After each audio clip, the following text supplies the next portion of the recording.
अनंतनाग में सुरक्षा बलों का ऑपरेशन लगातार जारी है। आपको बता दें कि ड्रोन की मदद ली जा रही है क्योंकि कई आतंकवादियों के छुपे होने की आशंका है। छुपकर आतंकवादी वार कर रहे हैं। 3 सेना के ऑफिसर के साथ एक जवान की शहादत हो गई है। पूरे देश में जहां एक तरफ गम का माहौल है तो वहीं गुस्सा भी देखा जा रहा है। पाकिस्तान को सबक सिखाने के लिए एक और सर्जिकल स्ट्राइक की मांग की जा रही है। तो बड़ी खबर लगातार आपको बता रहे हैं, अनंतनाग में लगातार ऑपरेशन जारी है। सुरक्षा बल ऑपरेशन में जुटे हुए हैं। अनंतनाग के कोकरनाग में सुरक्षा बलों का ऑपरेशन चल रहा है। लगातार चौथे दिन भी आतंकियों से मुठभेड़ चल रही है। आतंकवादियों के छिपे होने वाली जगह पर ड्रोन से हमला किया गया। सेना ने रॉकेट लॉन्चर से ठिकानों पर गोले दागे हैं। जंगल में छिपे आतंकी भागते हुए नजर आए। आतंकवादियों को जल्द ही मार गिराएंगे, एडीजीपी की ओर से कहा गया है। जंगल में आतंकी छुपे हुए हैं। लगातार उन्हें पकड़ने के लिए पूरे इलाके को सेना ने घेर रखा है। ड्रोन के जरिए भी मदद दी जा रही है। इसके अलावा रॉकेट लॉन्चर से बमबारी की जा रही है। आतंकवादियों को जिंदा या मुर्दा जल्दी पकड़ने की कोशिशें तेज हो गई है। चौथा दिन है आज, लगातार मुठभेड़ जारी है। आपको बता दें कि सेना ने रॉकेट लॉन्चर से भी ठिकानों पर गोले दागे हैं। पूरे इलाके में धुआं नजर आ रहा है क्योंकि सुरक्षा बल आतंकवादियों को पकड़ने के लिए हर संभव प्रयास कर रहे हैं। अत्याधुनिक हथियारों का भी इस्तेमाल किया जा रहा है। आतंकवाद के खिलाफ प्रचंड प्रहार जारी है। आतंकवादियों से जवानों की शहादत का बदला लेने के लिए सुरक्षा बल लगातार प्रयास कर रहे हैं। मुठभेड़ जारी है, दोनों ओर से फायरिंग की जा रही है। जंगल में आतंकवादी छुपे हुए हैं। 2 से 3 आतंकियों के छुपे होने की आशंका है। अनंतनाग में 2 दिन पहले सेना के 3 ऑफिसर्स की शहादत हुई। सर्च ऑपरेशन के दौरान अचानक आतंकवादियों ने हमला बोल दिया। कर्नल मेजर और डीएसपी की शहादत हुई है। उसके बाद एक जवान की भी शहादत हुई है। पूरे देश में इस शहादत को लेकर गम है, गर्व भी है और देश इस शहादत को सलाम कर रहा है। अजय जांडियाल मेरे से होगी जम्मू कश्मीर से इस वक्त हमारे साथ लाइव जुड़ रहे हैं। अजय, मुठभेड़ अभी भी चल रही है, कितने आतंकवादी छुपे हुए हैं और लगातार जो अत्याधुनिक हथियारों का इस्तेमाल किया जा रहा है, क्या अभी तक कोई सुराग इन आतंकवादियों का मिल पाया?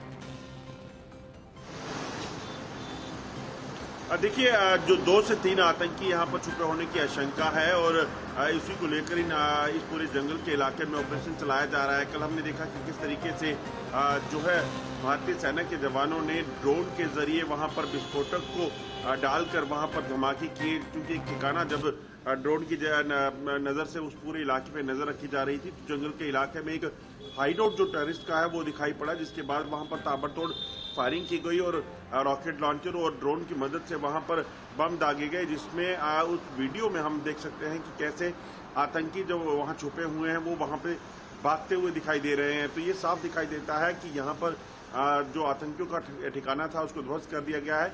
तो आशंका है कि वहां पे 2 से 3 आतंकी हो सकते हैं। या तो जब उसको टारगेट किया गया उसमें ये आतंकी जो है मारे गए हैं या फिर अभी वहां से भाग चुके हैं।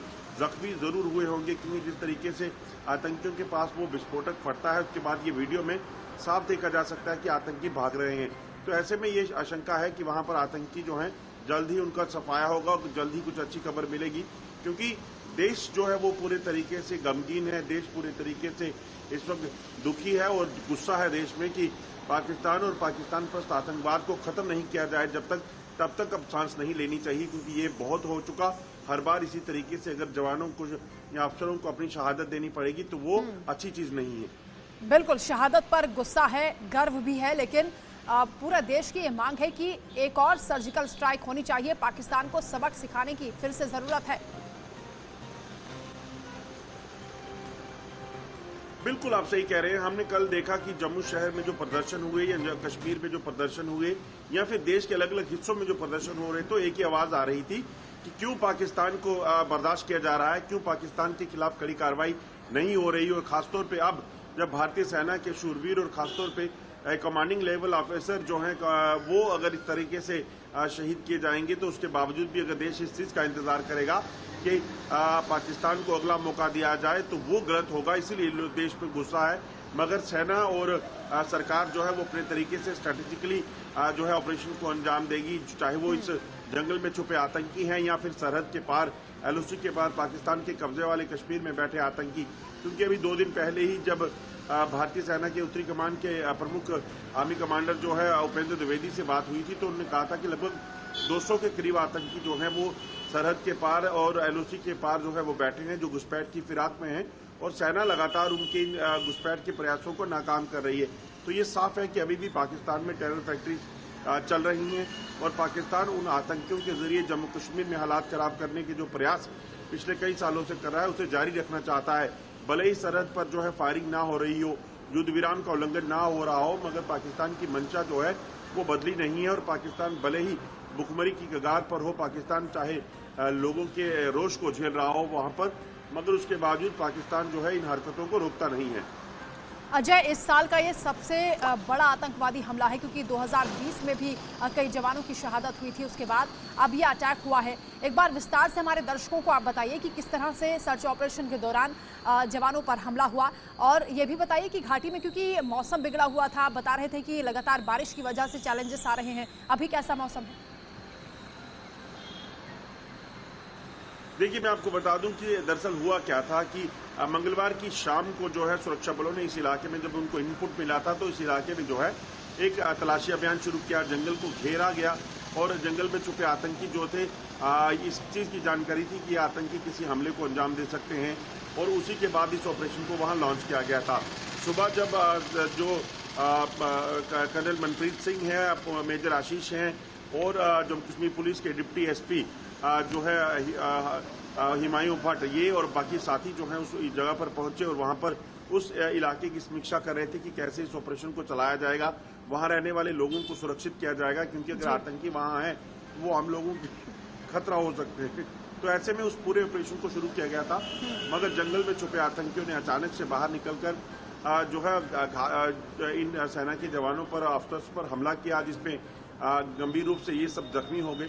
तुरंत इनको वहां से निकालकर जो है वो अस्पताल पहुंचाया गया, हेलीकॉप्टर के जरिए इनको इवैक्यूएट किया गया। हालांकि इवैक्यूएशन में काफी समय लगा, मगर उसके बावजूद कोशिश की गई और वहां से निकालकर अस्पताल पहुंचाया गया, सेना के बेस हॉस्पिटल, जहां पर ये वीर गति को प्राप्त हुए। मगर वीर गति को प्राप्त होने के बाद सेना जो है वो लगातार उस ऑपरेशन को जारी रखे हुए थी और पूरे इलाके को घेर कर रखा गया था। बिल्कुल अजय, उम्मीद भी यही की जा रही कि जल्द से जल्द ऑपरेशन खत्म हो और सेना को सफलता मिले, इन आतंकवादियों को सबक सिखाया जाए। बहुत शुक्रिया अजय आपका तमाम बातचीत के लिए, तमाम जानकारी के लिए।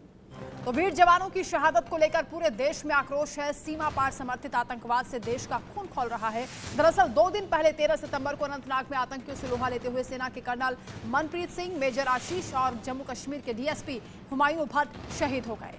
इसके बाद पूरे देश में गुस्सा है। आतंक के खिलाफ एक और सर्जिकल स्ट्राइक की मांग की जा रही है, तो वहीं दूसरी तरफ वीर जवानों की शहादत को लेकर देश में गम का भी माहौल है। शहीद कर्नल मनप्रीत सिंह को राजकीय सम्मान के साथ अंतिम विदाई दी गई। शहीद कर्नल को उनके 7 साल के बेटे ने मुखाग्नि दी। इस मौके पर पूरा माहौल गमगीन हो गया। वहीं शहीद कर्नल मनप्रीत का अंतिम संस्कार न्यू चंडीगढ़ में उनके पुश्तैनी गांव में हुआ है, जहां पूरे सैन्य सम्मान के साथ उन्हें अंतिम विदाई दी। उधर पानीपत के मेजर आशीष के पार्थिव शरीर को उनके पैतृक गांव बिंझोल ले जाया गया, जहां पूरे सैन्य सम्मान के साथ उनका अंतिम संस्कार किया गया। जम्मू कश्मीर पुलिस के शहीद डीएसपी हुमायूं भट्ट को गुरुवार को ही उनके पैतृक गांव बडगाम में सुपुर्द खाक किया गया था। तो अलग अलग तस्वीरें आपको दिखा रहे हैं। इन तस्वीरों में दर्द है, गर्व है, लेकिन गुस्सा भी।